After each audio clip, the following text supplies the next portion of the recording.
Kevadtormi rasked lahingud pole enam kaugel. Seekord asub rünnakule esimene jalaväebrigaad. Minu selja taga võite näha Briti soomustehnikat, mis juba üsna pea vastase pihta tuld hakkab andma.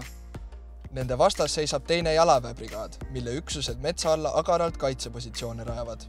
Appi on tulnud ka Hollandi pioneerid. We are building obstacles, making fire positions. We have also in this fight we have the task to fight as the infantry, and this will be our battle position.